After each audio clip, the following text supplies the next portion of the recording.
नमस्कार। जय हिंद दोस्तों।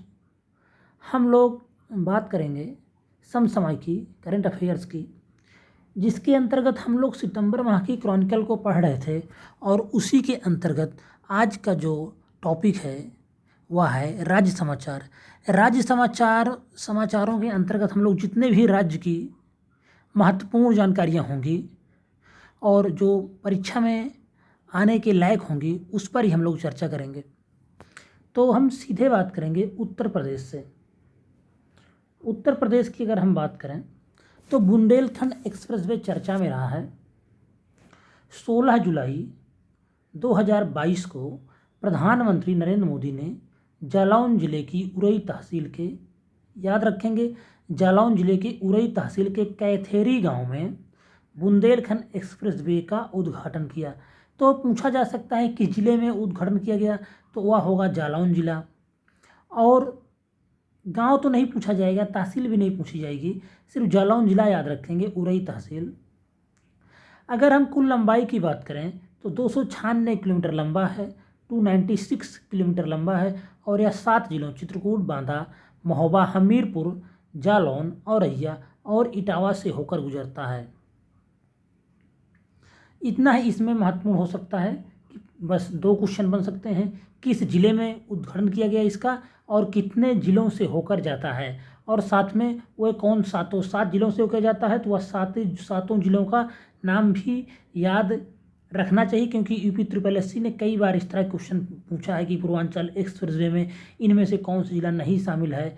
और तो इस तरह से क्वेश्चन आया, RO में पूछा गया है, तो इस तरह से क्वेश्चन एग्जाम में आ जाते हैं।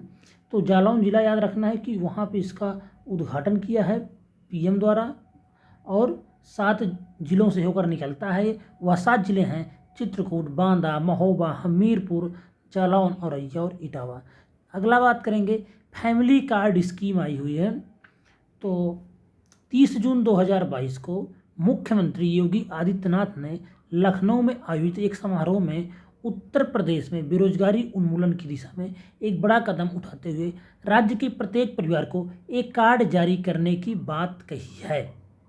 तो फैमिली कार्ड किससे संबंधित है? बेरोजगारी से संबंधित है।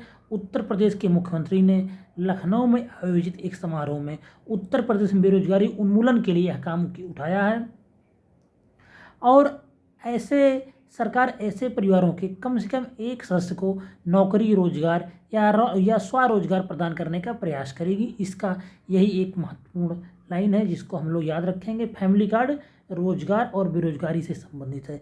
अब हम बात करेंगे उत्तराखंड से कुछ अगर महत्वपूर्ण न्यूज है तो उसको, तो पूर्व प्राथमिक स्तर पर की नई शिक्षा नीति लागू। 12 जुलाई 2022 को उत्तराखंड पूर्व प्राथमिक स्तर पर नई शिक्षा नीति को लागू करने वाला पहला राज्य बन गया। अभी बिहार PCS में यही क्वेश्चन आया हुआ था कि शिक्षा नीति को लागू करने वाला पहला राज्य कौन है, तो वह है अपना उत्तराखंड। उत्तराखंड ने नई शिक्षा नीति को पूर्व प्राथमिक स्तर पर लागू कर दिया है। और कुछ महत्वपूर्ण तथ्य देख लेते हैं। उत्तराखंड मुख्यमंत्री हैं पुष्कर सिंह धामी ने पूर्व प्राथमिक शिक्षा प्रणाली को मजबूत करने के लिए राज्य भर के आंगनबाड़ी केंद्रों में बाल वाटिका का उद्घाटन किया। किसका?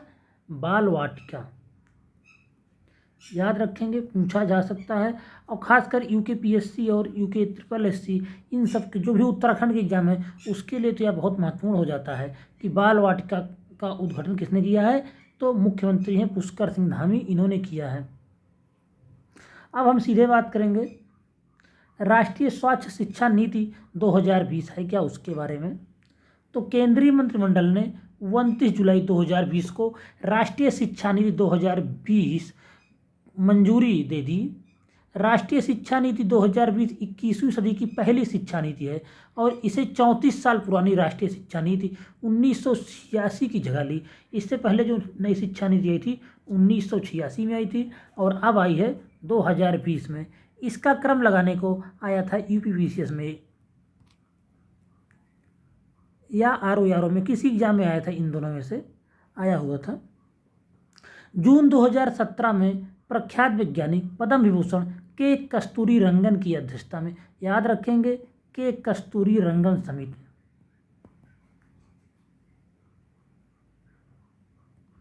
समिति, याद रखेंगे, यहाँ भी पूछी गई है कई बार कि किससे संबंधित है, तो के कस्तूरीरंगन समिति नई शिक्षा नीति से संबंधित है।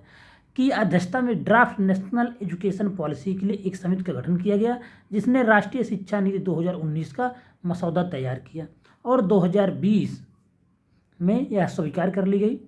उसके बाद हम बात करेंगे हिमाचल प्रदेश से अगर कोई बहुत महत्वपूर्ण स्कीम है तो ये है नारी को नमन योजना। पूछा जा सकता है, महिला सशक्तिकरण की बात होती रहती है तो यह पूछा जा सकता है कि नारी को नमन योजना किस प्रदेश ने लॉन्च किया, तो हिमाचल प्रदेश सरकार द्वारा महिलाओं के लिए नारी को नमन नामक योजना शुरू की गई है।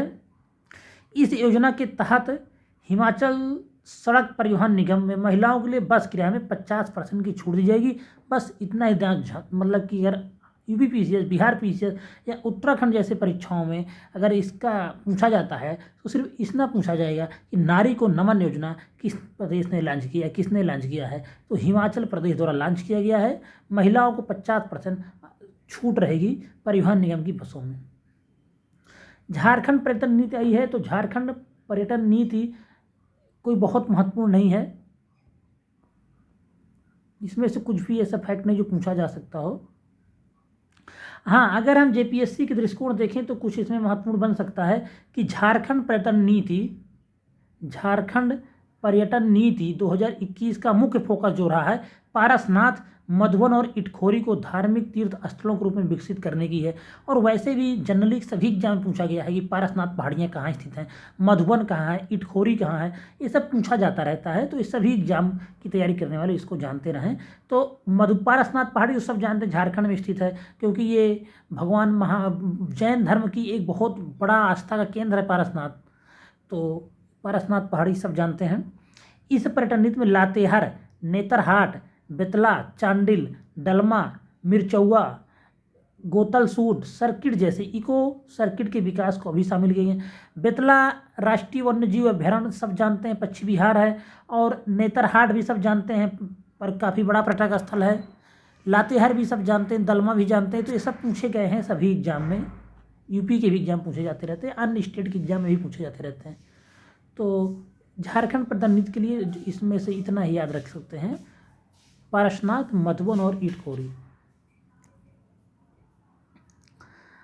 अब हम देख लेते हैं दिल्ली से कुछ अगर महत्वपूर्ण है तो मिशन कुशल कर्मी, इसको देख लेते हैं। पूछा जा सकता है कि मिशन कुशल कर्मी किसने लॉन्च किया, तो यह लॉन्च किया है दिल्ली सरकार ने।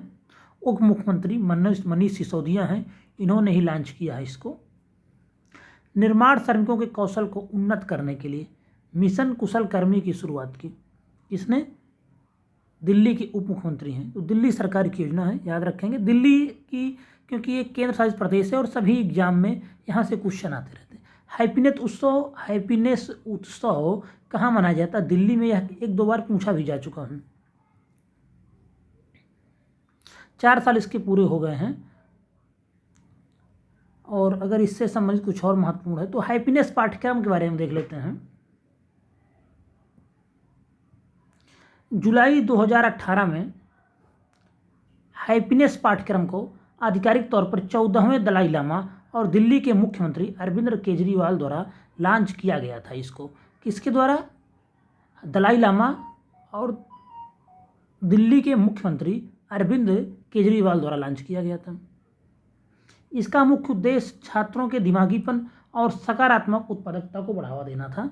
तो याद रखेंगे हैप्पीनेस उत्सव कहाँ पे लॉन्च किया गया है, दिल्ली में। और इसको आप लोग जानते भी हैं कि हैप्पीनेस पाठ्यक्रम और हैप्पीनेस उत्सव कहाँ मनाया जा रहा है, दिल्ली सरकार द्वारा।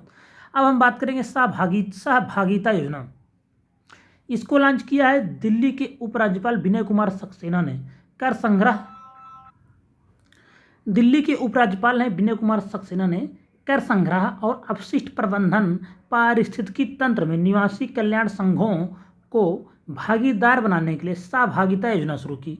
तो दिल्ली के अगर मुख्यमंत्री लॉन्च कर रहे हैं कोई योजना और दिल्ली का कोई उपराज्यपाल लॉन्च कर रहा है तो दिल्ली के मुख्यमंत्री ज़्यादा महत्वपूर्ण हो जाती है, जो दिल्ली का उपराज्यपाल इस समय योजना को लॉन्च कर रहा है।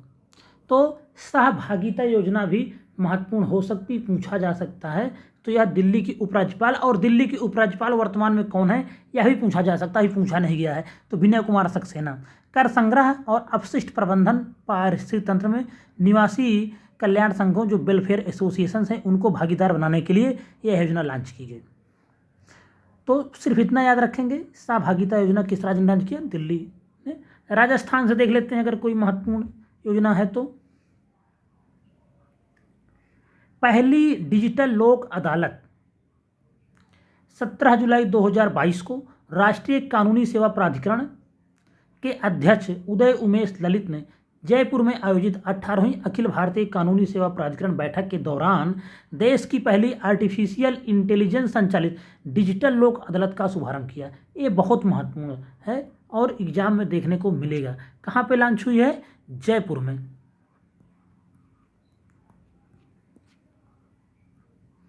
उसके बाद अगर हम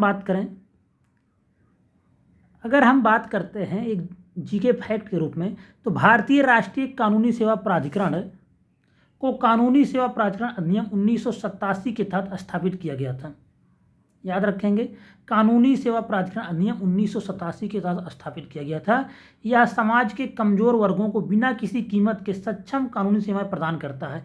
यह प्राधिकरण नवंबर 1995 में अस्तित्व में आया था। कब आया था? 1995 में भारतीय राष्ट्रीय कानूनी सेवा प्राधिकरण आया था 1995 में अस्तित्व, जिसको हम शॉर्ट में बोलते हैं नालसा। नालसा की स्थापना हुई थी 1995 में। अब हम बात करते हैं त्रिपुरा से। Earn with learn program launch किया गया है। त्रिपुरा में महत्वपूर्ण हो सकता है। तो त्रिपुरा सरकार ने कोविड-19 महामारी के दौरान राज्य भर के 4300 स्कूलों में से 6 से 14 वर्ष की आयु के लगभग 9000 छात्रों को वापस लाने के लिए विद्यालय चोलो अभियान के हिस्से के रूप में एक नई योजना अर्न विद लर्न शुरू करने का निर्णय लिया है। बस इतना याद रखेंगे, अर्न विद लर्न किस सरकार की है? तो वह है त्रिपुरा सरकार की। इससे बाहर कुछ नहीं पूछेगा, इससे अधिक किसी भी अगर स्टेट में नहीं पूछा जाता दूसरे स्टेट की योजना के बारे में। तो बस इतना याद रखेंगे। अब हम बात करते हैं मध्य प्रदेश की। तो बुरहानपुर देश का पहला हर घर जल जिला, बुरहानपुर देश का पहला, एमपी का बुरहानपुर जिला देश का पहला प्रमाणित हर घर जल वाला जिला बन गया। अति महत्वपूर्ण है, महत्वपूर्ण की भी महत्वपूर्ण है। यह एग्जाम में देखने को आपको मिलेगा। इतना याद रखेंगे बस कि बुरहानपुर देश का पहला प्रमाणित हर घर जल जिला बन गया है। हम बात कर लेते हैं अब जल जीवन मिशन की, जिससे पिछले ही पीसीएस में भी एग्जाम आया हुआ था। 2022 वाले पीसीएस प्रीलिम्स में जल जीवन मिशन से क्वेश्चन आया था और फिर आगे भी बहुत सारे एग्जाम में यहाँ से क्वेश्चन देखने को मिलेगा। तो वर्ष 2024 तक हर घर में कार्यात्मक घरेलू नल कनेक्शन प्रदान करने के लिए जल जीवन मिशन की घोषणा प्रधानमंत्री नरेंद्र मोदी द्वारा 15 अगस्त 2019 को की गई थी। और इस मिशन के तहत 2024 तक शेष 15.70 करोड़ घरों में नल का पानी उपलब्ध कराया जाना है। इसके अलावा सभी मौजूदा जल आपूर्ति प्रणालियों और नल कनेक्शनों की कार्यक्षमता भी सुनिश्चित की जानी है। 2 अक्टूबर 2021 को महात्मा गांधी के 152वें जन्मदिन के अवसर पर प्रधानमंत्री नरेंद्र मोदी ने गांव में सुरक्षित पेयजल आपूर्ति के निर्माण में योगदान की सुविधा प्रदान करने के लिए राष्ट्रीय जल जीवन कोष का शुभारंभ किया। यह राष्ट्रीय कोष जल जीवन मिशन के तहत एक हिस्सा है। तो यह राष्ट्रीय कोष जल जीवन मिशन का ही एक हिस्सा है। वर्तमान 3 राज्यों गोवा, तेलंगाना और हरियाणा, 3 केंद्र शासित प्रदेश अंडमान और निकोबार द्वीप समूह, दादरा और नागर हवेली, दमन और दीव, पुद्दुचेरी ने 100% जल कवरेज प्रदान या प्राप्त कर लिया है। तो 3 ऐसे राज्य हैं जो गोवा, तेलंगाना और हरियाणा हैं, और 3 यूटीज हैं जिसमें निकोबार द्वीप समूह, दादरा और नगर हवेली एवं दमन और दीव तथा पुद्दुचेरी ने 100% नल जल कवरेज प्राप्त कर लिया है। याद रखेंगे, जल जीवन मिशन बहुत महत्वपूर्ण स्कीम है। प्रधानमंत्री का एक बहुत ही, जिसे कहते हैं बहुत व्यापक उनकी योजना है कि सभी को शुद्ध जल मिले। तो यह 2024 तक इसका लक्ष्य है, ये भी याद रखेंगे। अगली हम बात करेंगे असम। स्वनिर्भर नारी योजना लॉन्च किया है असम सरकार ने। ऐसे देख लेंगे, कोई बहुत महत्वपूर्ण नहीं है। असम के मुख्यमंत्री हैं हेमंत बिस्वा शर्मा ने असम के गुवाहाटी में स्वदेशी बुनकरों को सशक्त बनाने के लिए स्वनिर्भर नारी योजना की शुरुआत की है। स्वदेशी बुनकरों से संबंधित है। असम के मुख्यमंत्री हेमंत बिस्वा शर्मा अक्सर चर्चा में रहते हैं। इन्हीं के द्वारा गुवाहाटी में लॉन्च की गई है। तो बस इतना याद रखे रहेंगे कि स्वनिर्भर नारी योजना कहाँ पे लॉन्च हुई? असम में लॉन्च हुई। इसी के साथ राज्यों से जो भी सितंबर माह में महत्वपूर्ण घटनाएं थी वह यहीं पे समाप्त होती हैं।